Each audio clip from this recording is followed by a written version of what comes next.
Hi guys, जय हिंद।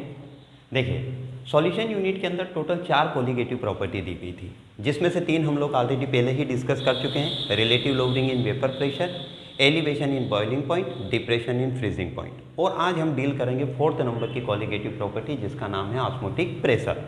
जरा थोड़ा सा ध्यान दीजिए कि हम लोगों ने जो पहली कोलिगेटिव प्रॉपर्टी बात करी थी कि भाई जो हमारी कोलिगेटिव प्रॉपर्टीज़ के अंदर जो हमारी पहली कोलिगेटिव प्रॉपर्टी थी वो थी relative loading in vapour pressure.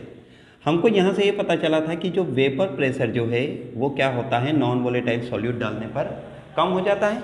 और वेपर प्रेशर कम हो जाता है, इसी कारण जो बॉइलिंग पॉइंट जो है वो क्या हो जाता है, बढ़ जाता है, जिसे हम लोगों ने काय में पढ़ा था, एलिवेशन इन बॉइलिंग पॉइंट, दूसरी कोलिगेटिव प्रॉपर्टी।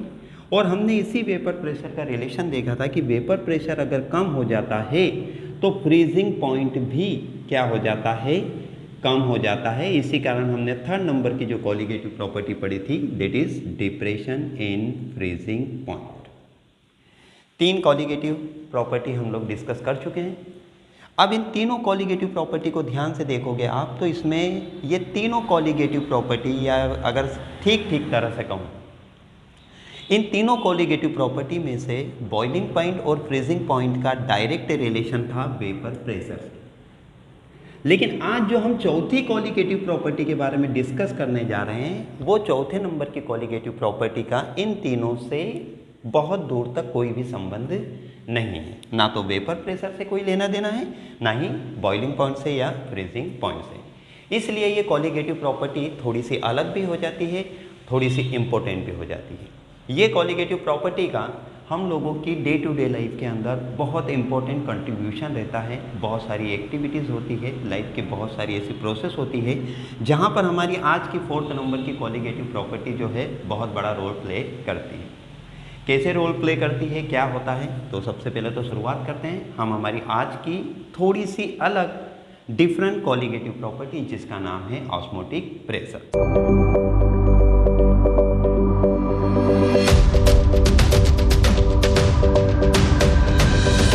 फिलहाल अभी मैं इसको हटा देता हूं और आज हम डील करेंगे 4th नंबर की colligative property, that is osmotic pressure. तो सबसे पहले अपन हेडिंग डाल देते हैं। चलिए, तो मैंने यहाँ पर हेडिंग डाल दी आपके लिए। थोड़ा सा अच्छे से लिखने की हमेशा की तरह आदत है, तो इस बार भी लिख देता हूँ कि आज हम जिस कोलिगेटिव प्रॉपर्टी के बारे में बात कर रहे हैं उस कोलिगेटिव प्रॉपर्टी का नाम है ऑस्मोटिक प्रेशर।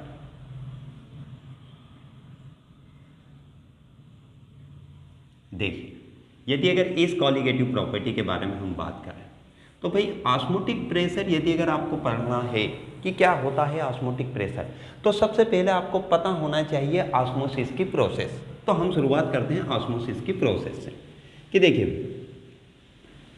चलिए यहाँ पे नहीं लिखते हुए यहाँ पे लिख देता हूँ ताकि आप लोगों को थोड़ा सा बेहतर तरीके से समझा सकूँ।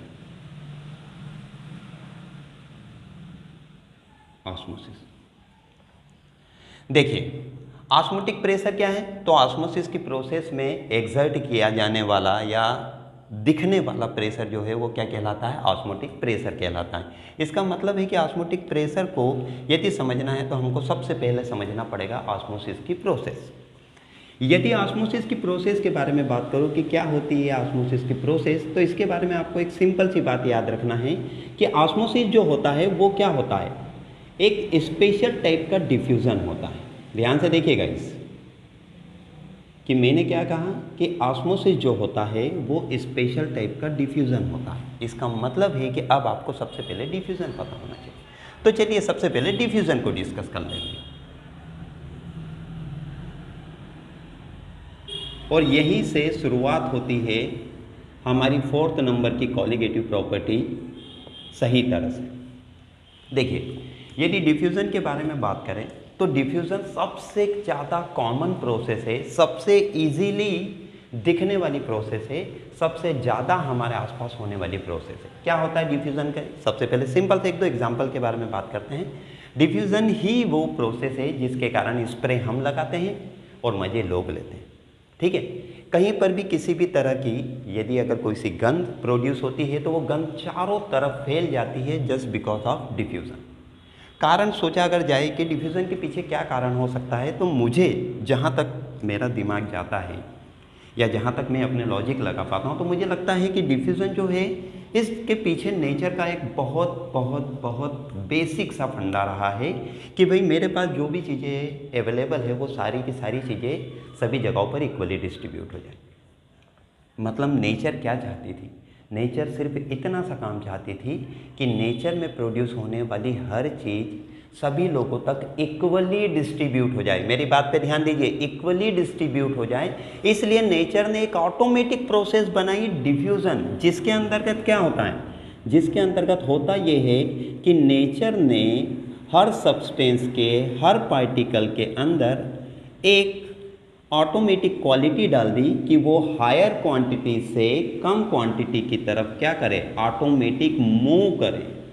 और तब तक मूव करे जब तक कि इन सब्सटेंस की क्वांटिटी सभी जगह पर बराबर ना हो जाए। बात को समझ के देखना, नेचर क्या चाहती थी कि भाई नेचर में जितनी भी चीज़ें हैं वो सभी जगहों पर इक्वली डिस्ट्रीब्यूट हो जाए। इसके लिए नेचर किसी व्यक्ति को अपॉइंट तो कर नहीं सकती थी, तो नेचर ने क्या किया, हर सब्सटेंस के पार्टिकल के अंदर एक इनबिल्ट क्वालिटी डाल दी, एक प्रॉपर्टी डाल दी कि भैया तुमको ज़्यादा क्वांटिटी से, हायर कॉन्सेंट्रेशन से तुम लोगों को कम कॉन्सेंट्रेशन की तरफ ऑटोमेटिक मूव करना है। क्या करना है? ऑटोमेटिक मूव करना है। और जब ऑटोमेटिक मूव करना है तो ये ऑटोमेटिक मूव कब तक करना है? तब तक करना है जब तक कि सभी जगह पर तुम लोगों की कॉन्सेंट्रेशन कैसी ना हो जाए, समान ना हो जाए। Is that clear? अब कितनी सिंपल सी डेफिनेशन हो गई कि भाई what is diffusion? Diffusion is a automatic movement of particle from higher concentration to lower concentration.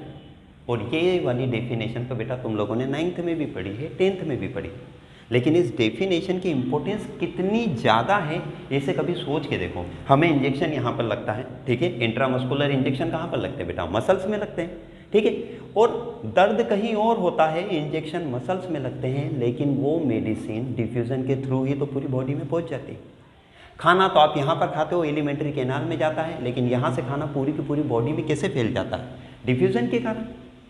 ठीक इसी तरह से हमारी बॉडी और हमारे आसपास यदि बात करें तो जितने भी प्लांट ऑक्सीजन प्रोड्यूस कर रहे हैं वो ऑक्सीजन तो कहीं और प्रोड्यूस कर रहे हैं, हम लोग तो प्रोड्यूस कर नहीं रहे, लेकिन फिर भी वो ऑक्सीजन वहाँ से हमारे तक कैसे पहुँच जाती है?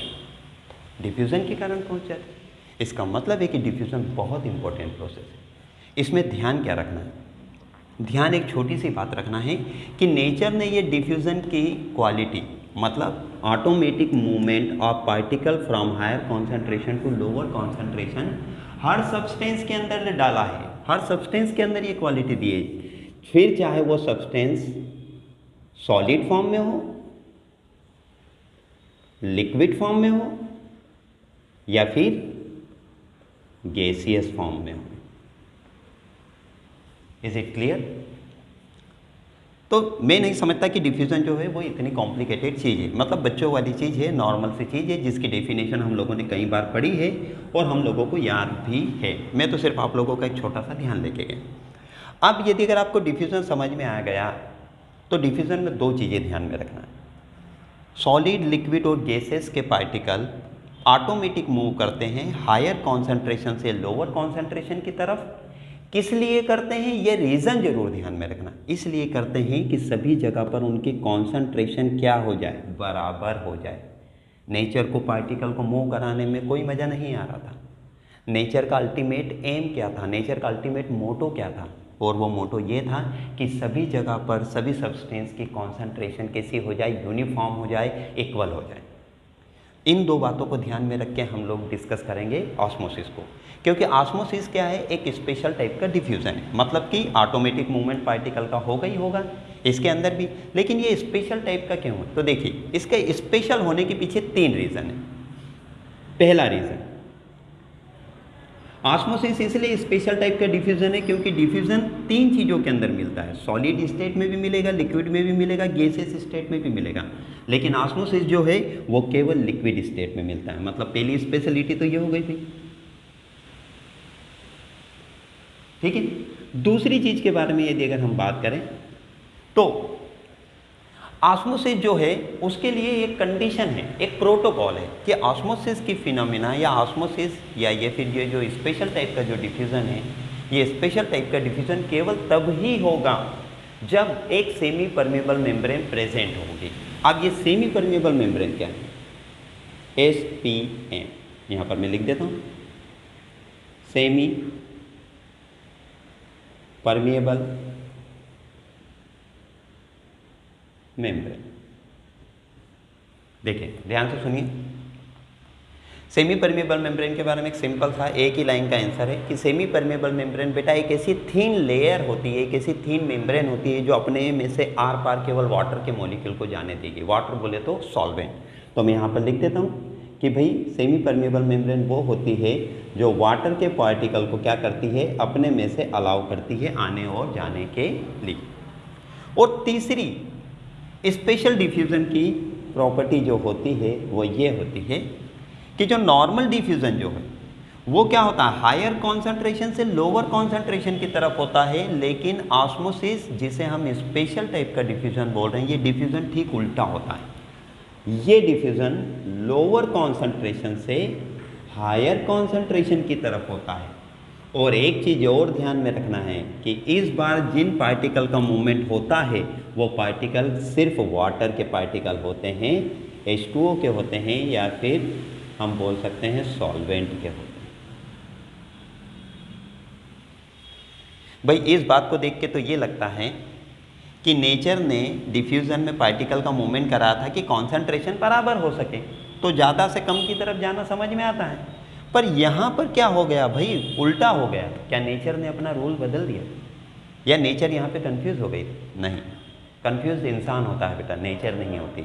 नेचर ने यहाँ पर इस तरीके से वाटर के पार्टिकल का उल्टा मूवमेंट क्यों रखा, क्यों हमने इसे स्पेशल डिफ्यूज़न की कैटेगरी में रख दिया, तो इसे हम देखते हैं डिटेल में। लेकिन उसके पहले ऑस्मोसिस और डिफ्यूज़न के अंदर आप लोगों की बोर्ड के एग्जाम में कई बार डिफरेंसेस आते हैं, तो उन डिफरेंसेस को सबसे पहले एक नज़र में देख लेते हैं। देखिए डिफ्यूज़न और ऑस्मोसिस।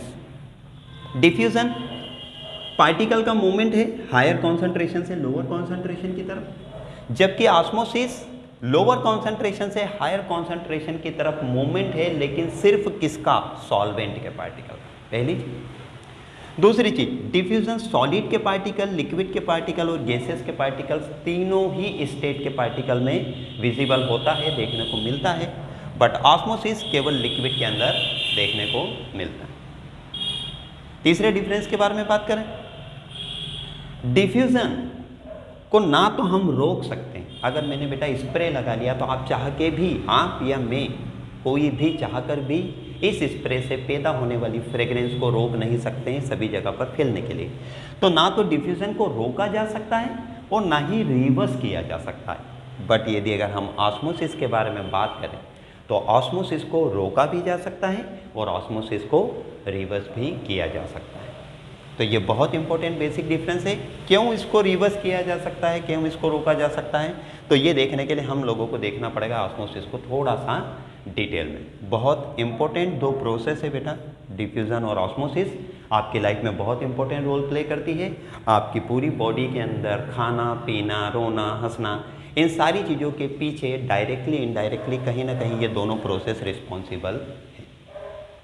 तो इसलिए इन दोनों प्रोसेस को बिल्कुल हल्के में ना ले, ये सोच के बिल्कुल ना ले कि हाँ ठीक है, 9th में भी तो एक बार डेफिनेशन पढ़ ली थी, डिफ्यूजन का पार्टिकल का मूवमेंट होता है, ऑस्मोसिस भी तो पढ़ी थी।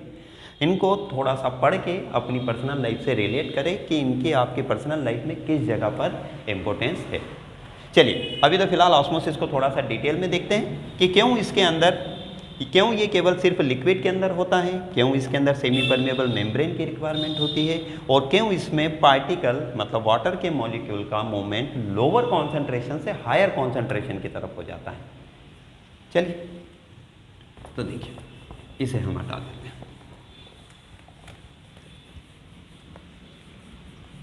सॉरी आज थोड़ा सा शोर ज़्यादा है, बाहर का साउंड, जिसके कारण may be you will face little bit problem regarding my voice, so थोड़ा सा कभी कभी एडजस्ट कर लेना चाहिए बेटा। चलिए देखें, हम तो बात करते हैं ऑस्मोसिस के बारे में, तो चलिए भाई अब होती क्या है ऑस्मोसिस की प्रोसेस। देखिए अब ऑस्मोसिस को समझने के लिए हम लोगों को समझना पड़ेगा एक सिंपल सा थॉट एक्सपेरिमेंट, और उसको ध्यान से देखिए। मैंने क्या किया, एक ले लिया बीकर,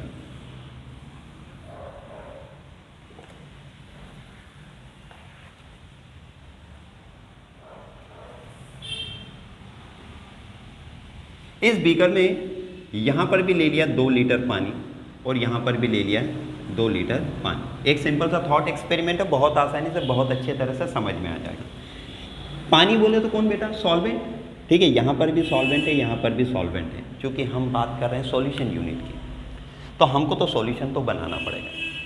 लेकिन सॉल्यूशन बनाने के पहले हम लोगों ने क्या करा, ये 2-2 लीटर का पानी को हम लोगों ने बीच में से सेमी परमेबल मेम्ब्रेन के थ्रू क्या कर दिया, सेपरेट कर दिया। ठीक है, मैं यहाँ पर लिख देता हूँ सेमी परमेबल मेम्ब्रेन।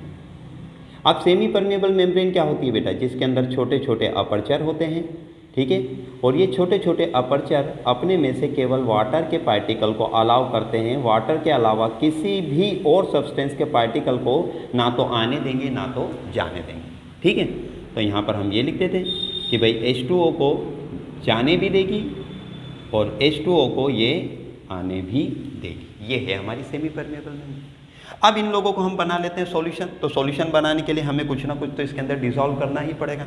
तो हम लोग इसके अंदर शुगर डिसॉल्व कर देते हैं, घर में आसानी से अवेलेबल होने वाला सब्सटेंस। तो मैंने क्या किया, यहाँ पर मैंने इस तरीके से 2 चम्मच शुगर डिसॉल्व कर दी, जबकि यहाँ पर मैंने डिसॉल्व करी 6 चम्मच शुगर। कितनी चम्मच शुगर डिसॉल्व कर, 6 चम्मच। बनाना इसलिए ज़रूरी है क्योंकि क्या होता है कि हम लोगों का इमेजिनेशन पावर अच्छा है, पर अगर दिख जाए तो क्या बात। देखिए यहाँ पर 6 चम्मच शुगर है, यहाँ पर 2 चम्मच शुगर है। अब ये भी सॉल्यूशन हो गया, ये भी सॉल्यूशन हो गया।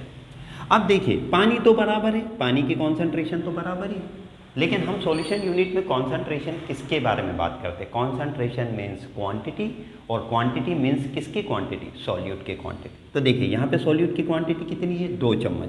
तो क्या मैं यहाँ पे लिख सकता हूँ कि इसकी कॉन्सेंट्रेशन C1 है और मान लेते हैं इसकी कॉन्सेंट्रेशन C2। C1 कितनी है, 2 चम्मच, C2 कितनी है, 6 चम्मच। मतलब दोनों की कॉन्सेंट्रेशन बराबर तो बिल्कुल नहीं।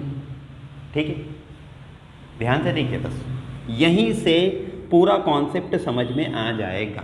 जो सब्सटेंस ज़्यादा क्वांटिटी है उसे अपनी ज़्यादा क्वांटिटी से कम क्वांटिटी की तरफ मूव करना है। इसका मतलब शुगर यहाँ पर ज़्यादा अमाउंट में है और यहाँ पर कम अमाउंट में है। शुगर को ज़्यादा से कम की तरफ जाना चाहिए, तब तक जाना चाहिए जब तक कि दोनों तरफ शुगर की क्वांटिटी बराबर नहीं हो जाए। नेचर ये चाहती है, और नेचर जो चाहती थी वो शुगर ने भी करा।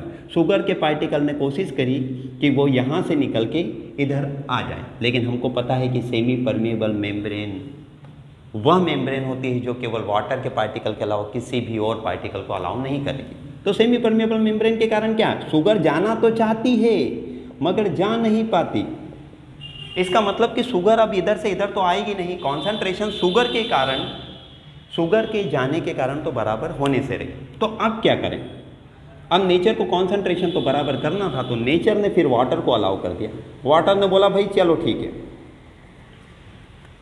यहाँ पर कॉन्सेंट्रेशन कम है, ठीक है, C1 कम है और C2 कैसी है बेटा, ज़्यादा है। अब कॉन्सेंट्रेशन को बराबर करना था, तो पानी ने बोला शक्कर तो यहाँ पर आ के बराबर कॉन्सेंट्रेशन कर नहीं पाएगी, तो ऐसा करता हूँ मुझे तो जाने देगी सेमी परमेबल मेम्ब्रेन। तो वाटर क्या करता है, कम कॉन्सेंट्रेशन वाले सॉल्यूशन की तरफ से ज़्यादा कॉन्सेंट्रेशन वाले सॉल्यूशन की तरफ जाने लगता है, मूव होने लगता है। अब मान लेते कि यहाँ से 2 लीटर से जाते जाते वाटर यहाँ का 1 लीटर बच गया पानी और 1 लीटर पानी इधर चला गया, तो यहाँ पर कितने लीटर पानी हो गया, 3 लीटर पानी हो गया। आप जरा ध्यान से देखिए कॉन्सेंट्रेशन। कॉन्सेंट्रेशन क्या बोलती है, कितना अमाउंट घुला है कितने वॉल्यूम ऑफ सॉल्यूशन के अंदर। तो देखिए 1 लीटर में कितनी चम्मच घुली है, 2 चम्मच। यहाँ पर 3 लीटर में कितनी है, 6 चम्मच। मतलब 1 लीटर में कितनी, 2 चम्मच। हो गई कॉन्सेंट्रेशन बराबर। बात को समझने की कोशिश कीजिए। सेमी परमेबल मेम्ब्रेन सॉल्यूट के सॉल्वेंट के पार्टिकल को छोड़ के बाकी किसी के पार्टिकल को अलाउ नहीं करती है आने जाने के लिए, जिसके कारण कि कॉन्सेंट्रेशन जो है वो सॉल्यूट के पार्टिकल के मूवमेंट के कारण तो बराबर होगी नहीं। तो फिर नेचर ने बोला अगर तू सॉल्यूट को नहीं जाने देगी तो मैं सॉल्वेंट की हेल्प लेके कॉन्सेंट्रेशन बराबर कर दूंगी, लेकिन मैं कॉन्सेंट्रेशन जरूर बराबर कर दूंगी। और यही कारण है कि सॉल्यूट हायर अमाउंट से लोअर अमाउंट की तरफ नहीं जा सकता है, इस कारण सॉल्वेंट के पार्टिकल लोअर कॉन्सेंट्रेशन से हायर कॉन्सेंट्रेशन की तरफ ऑटोमेटिक मूव करते हैं। यही प्रोसेस होती है ऑस्मोसिस की, और यही कारण होता है कि क्यों सिर्फ वाटर के मॉलिक्यूल मूव करते हैं और क्यों वाटर के मॉलिक्यूल लोअर कॉन्सेंट्रेशन से हायर कॉन्सेंट्रेशन की तरफ मूव करते हैं।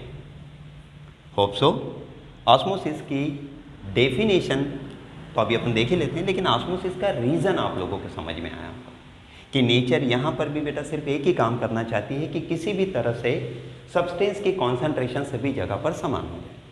चलिए अब डेफिनेशन के बारे में बात कर लेते हैं। तो देखिए इसी के बेस पे हम लोग सिंपल सी डेफिनेशन बना देंगे।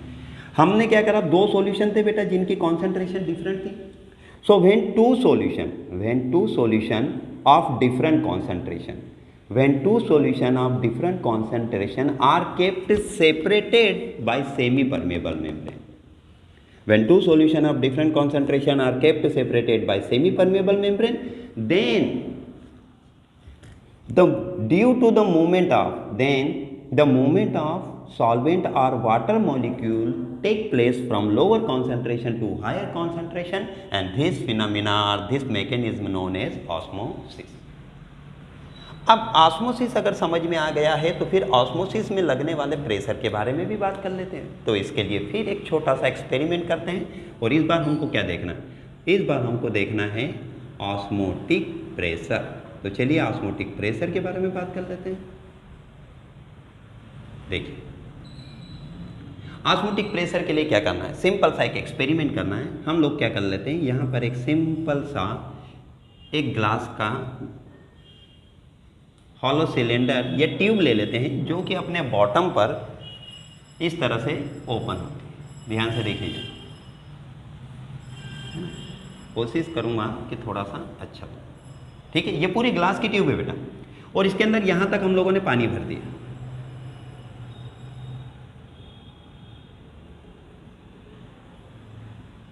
अब इतने पूरे के पूरे एपरेटस को हम लोगों ने क्या करा, फिर से एक बड़े पानी के बीकर के अंदर क्या कर दिया, हमने इसे रख दिया। यहां पर भी पानी, ठीक है। देखिए ऑस्मोटिक प्रेशर पता करने के लिए ऑस्मोसिस तो करना पड़ेगा। ऑस्मोसिस के लिए 3 कंडीशन की जरूरत है। पहली चीज तो 2 सॉल्यूशन होना चाहिए। तो अब आपको समझ में ही गया होगा कि एक तो ये कांच की ट्यूब के अंदर वाला सॉल्यूशन और एक इस बीकर के वाला सॉल्यूशन। दोनों सॉल्यूशन सेमी परमेबल मेम्ब्रेन से सेपरेट होना चाहिए। तो चलिए हम यहाँ पर क्या कर देते हैं, एक सेमी परमेबल मेम्ब्रेन लगा देते हैं। देखिए, और हमने क्या बोला, when two solution separated by semi permeable membrane, तो कर दिया हमने सेमी परमेबल मेम्ब्रेन से सेपरेट, SPM। लेकिन हमने बोला दोनों सॉल्यूशन की कॉन्सेंट्रेशन अलग अलग होना चाहिए। तो ठीक है, हमने यहाँ पर क्या कर दिया, यहाँ पर हम लोगों ने शुगर डिसॉल्व कर दी। कितनी, 6 टीस्पून। और यहाँ पर हमने क्या कर दी, फिर से शुगर डिसॉल्व कर दी। कितने, 2। अब हमको पता है कि शुगर को हायर अमाउंट से कम अमाउंट की तरफ जाना चाहिए, लेकिन सेमी परमेबल मेम्ब्रेन अलाउ नहीं करेगी। तब क्या होगा कि शुगर तो यहाँ से यहाँ नहीं आ पाएगी। होगा क्या, वाटर बीकर से ग्लास की ट्यूब के अंदर चलना शुरू करेगा, मतलब ऑस्मोसिस की प्रोसेस होगी। और जैसे जैसे वाटर अंदर जाएगा तो इस वाटर का लेवल जो है, मान लेते हैं कि पहले वाटर का लेवल L1 यहाँ पर था। अब जैसे जैसे ऑस्मोसिस की प्रोसेस होगी तो वाटर का लेवल बढ़ते जाएगा, और बढ़ते बढ़ते एक समय ऐसा आएगा कि वाटर का अच्छा खासा लेवल हो जाएगा जहाँ तक उसको होना है। जैसे कि यहाँ से 1 लीटर पानी यहाँ पर चला गया था, 3 लीटर होने के बाद जब कॉन्सेंट्रेशन बराबर हो गई तो रुक गया, मतलब ऑस्मोसिस कॉन्सेंट्रेशन बराबर होने के बाद क्या हो जाएगी, रुक जाएगी। अब वाटर का लेवल ये हो गया L2। अब वाटर के मॉलिक्यूल जाना बंद कर देंगे। तब हम बोलते हैं कि भैया ऑस्मोटिक प्रेशर यहाँ पर है कहाँ पर ऑस्मोटिक प्रेशर, तो जरा ध्यान से देखिए, वाटर के पार्टिकल अंदर जाना क्यों बंद कर दिया?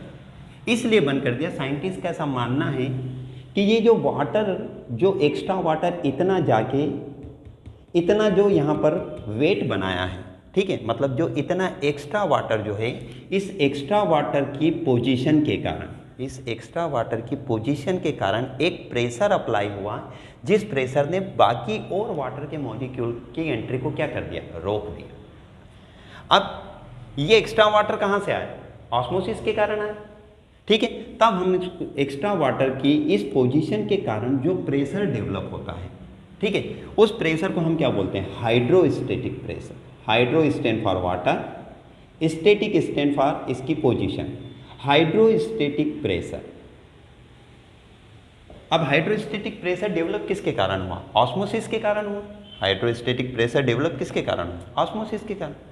तो ऑस्मोटिक प्रेशर को हमने क्या डिफाइन किया कि भैया ऑस्मोटिक प्रेशर कुछ नहीं है, हाइड्रोस्टेटिक प्रेशर है। ये ऐसा हाइड्रोस्टेटिक प्रेशर है जिसके कारण कि वाटर के मॉलिक्यूल का सेमी परमेबल मेम्ब्रेन के थ्रू लोअर कॉन्सेंट्रेशन से हायर कॉन्सेंट्रेशन में होने वाला ऑस्मोसिस रुक जाता है। मतलब hydrostatic pressure is the pressure which prevent the process of osmosis और विच प्रिवेंट और prohibited the entry of water molecule from lower concentration to higher concentration. समझ में आई बात? कि ऑस्मोटिक प्रेशर क्या है बेटा? एक हाइड्रोस्टेटिक प्रेशर है, जो कब डेवलप होता है? ऑस्मोसिस की प्रोसेस के थ्रू ही डेवलप होता है। और जब वो डेवलप हो जाता है तो यही प्रेशर बाकी के वाटर के मॉलिक्यूल की एंट्री को क्या कर देता है? सॉल्यूशन के अंदर सेमी परमेबल मेम्ब्रेन के थ्रू आने से रोक देता है। ऑस्मोटिक प्रेशर को हम लोग रिप्रेजेंट करते हैं पाई से, ठीक है। अब ध्यान से देखिए, एक चीज़ और बताना आप लोगों को रह गया, तो वो मैं आपको इधर बता देता हूँ। ये एग्जाम्पल तो आप लोगों को समझ में आ ही गए हैं। देखिए, एक फिनोमेना होती है रिवर्स ऑस्मोसिस। हमने पहले भी बात करी थी कि ऑस्मोसिस और डिफ्यूजन में एक ये बहुत बड़ा डिफरेंस होता है कि डिफ्यूजन को ना तो आप रोक सकते हैं ना ही रिवर्स कर सकते हैं, लेकिन ऑस्मोसिस को आप रोक भी सकते हैं और इसे रिवर्स भी कर सकते हैं। तो सोचिए ना, कैसे रिवर्स करेंगे? ऑस्मोसिस होते होते पानी इतना आ गया है यहाँ पर, ठीक है। अब हमको पता है सेमी परमेबल मेम्ब्रेन तो केवल वाटर को अलाउ करेगी। ये वाटर अपनी मर्जी से आया था, अब इस वाटर को हम हमारी मर्जी से प्रेशर लगा के वापस डाल सकते हैं। और हमें वो प्रेशर कितना लगाना पड़ेगा? इतना प्रेशर लगाना पड़ेगा कि ये वाटर यहाँ तक आने के लिए जितनी मेहनत करी थी, जितनी इसने एनर्जी वेस्ट करी थी, उतनी ही एनर्जी यदि अगर हमने लगा दी इसके ऊपर रिवर्स डायरेक्शन में, तो ये वाटर क्या हो जाएगा? वापस इसी लेवल पे आ जाएगा और सेमी परमेबल मेम्ब्रेन से होता हुआ वापस लोअर कॉन्सेंट्रेशन वाले सॉल्यूशन के पास चला जाएगा। इसका मतलब है कि हम ऑस्मोसिस को ठीक हाइड्रोस्टेटिक प्रेशर के बराबर प्रेशर अपोजिट डायरेक्शन से अप्लाई करके क्या कर सकते हैं? रिवर्स कर सकते हैं। और इसे ही हम क्या बोलते हैं? Reverse osmosis. अब देखिए, साइंटिस्ट ने कितना अच्छा सा काम किया। आपको मेजर क्या करना था? ऑस्मोटिक प्रेशर पार। अब वो आपको जब वाटर एंट्री करता है तो एंट्री करते समय वाटर को बताता नहीं है कि मैं प्रेशर कितना लगा रहा हूँ, ठीक है। तो हमारे साइंटिस्ट ने एक छोटा सा दिमाग लगा। ऑस्मोसिस की प्रोसेस में वाटर की एंट्री के कारण वाटर का जितना लेवल बढ़ा, तो इतना लेवल बढ़ाने के लिए उसने जो भी प्रेशर लगाया वो वाटर तो हमको बताएगा नहीं। तो हम क्या करेंगे कि इसको वापस वहीं तक लाने में हमको जितना प्रेशर लगाना होगा हम उसको मेज़र कर लेंगे, क्योंकि दोनों प्रेशर आपस में क्या होंगे बेटा? बराबर होंगे। देखिए, एक सिंपल सा एग्जांपल, मैं इस बॉल को उठा के यहाँ पर रख देता हूँ और आपसे बोलता हूँ कि बताओ मैंने कितनी ताकत लगेगी। तो आपको तो पता नहीं कि भाई मेरी कितनी ताकत खर्च हुई, लेकिन यदि अगर आपके पास ऐसी कोई सी डिवाइस हो जो आपके वर्क की ताकत को बता सकती है, तो आप क्या करोगे? आप इस बॉल को उठा के वापस यहाँ पे रखोगे और देख लोगे कि आपको जितनी ताकत लगी उतनी मुझे लगी होगी। मतलब आपने क्या करा? मेरी ताकत को डिसाइड कर लिया, ठीक रिवर्स प्रोसेस के थ्रू। तो उसी तरह से हम भी ऑस्मोटिक प्रेशर को, ठीक है, ऑस्मोटिक प्रेशर को कैसे मेजर करते हैं? रिवर्स ऑस्मोसिस करके। ऑस्मोसिस में पानी का लेवल जितना बढ़ जाना होता है बढ़ जाने देते हैं, फिर उसी लेवल को, बढ़े हुए लेवल को वापस उसके ओरिजिनल लेवल पर लाने में जितना प्रेशर हमें अप्लाई करना होता है वही प्रेशर ऑस्मोटिक प्रेशर के बराबर होता है, that is known as pi. Berkeley और हार्टले नाम के दो साइंटिस्ट थे जिन्होंने ये एक्सपेरिमेंट किया था, और एक्सपेरिमेंट के पीछे जो उनका जो लॉजिक या जो उनका प्रिंसिपल था वो यही प्रिंसिपल था ऑस्मोटिक प्रेशर को मेज़र करने का। ठीक है, अब ऑस्मोटिक प्रेशर से रिलेटेड एक छोटा सा कैलकुलेशन है, या एक हम बात कर ले कि ऑस्मोटिक प्रेशर का एक छोटा सा डेरिवेशन है, तो उसके बारे में बात कर लेते हैं। क्या है भाई वो? तो देखिए, ऑस्मोटिक प्रेशर जो है वो लिक्विड का ऑस्मोसिस की प्रोसेस में लगने वाला प्रेशर है। आप लोगों ने आइडियल गैस इक्वेशन पढ़ा होगा।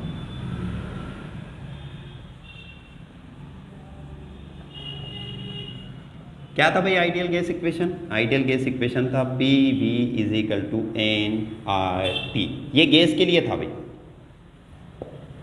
यहां पर गैस है इसलिए गैस का प्रेशर है। क्योंकि हम ऑस्मोटिक प्रेशर के बारे में बात कर रहे हैं, वो लिक्विड के बारे में, लिक्विड के अंदर होता है, इस कारण हम P को रिप्लेस कर देते हैं पाई से। चलिए यहीं पे कर देता, P की जगह पे मैं लिख देता हूँ पाई।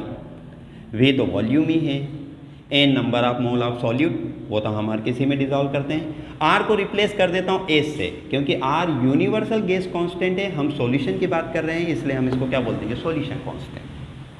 T क्या है? टेम्परेचर। और देखिए, यदि अगर आपको आइडियल गैस इक्वेशन याद है तो आप लोगों को ऑस्मोटिक प्रेशर का फार्मूला याद होगा ही होगा। ठीक है, पाई यहाँ पर क्या है बेटा? Osmotic pressure. ठीक है, V आपको पता है, एस लिख देता हूँ मैं, सॉल्यूशन कांस्टेंट।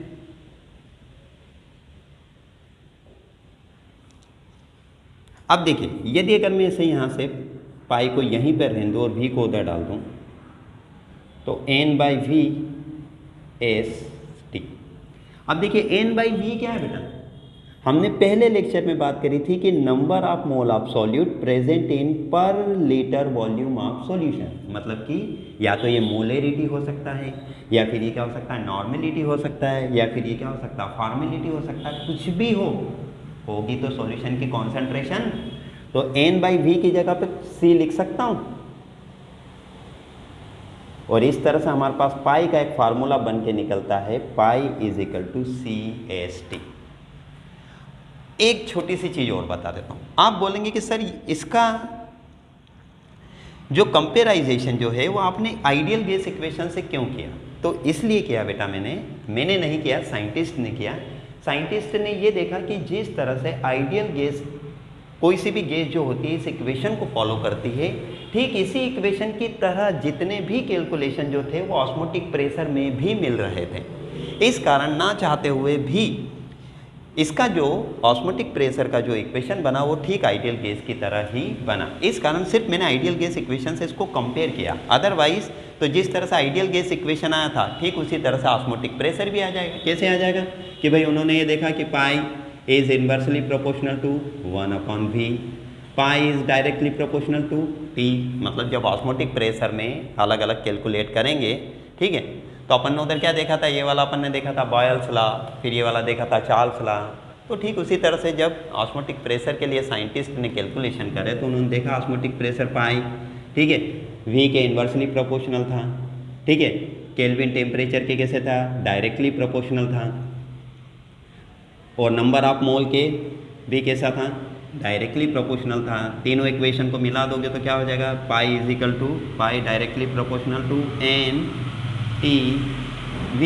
प्रोपोर्शनलिटी का साइन हटा दोगे तो क्या है ना, यहाँ पे लग जाएगा N/ST/V।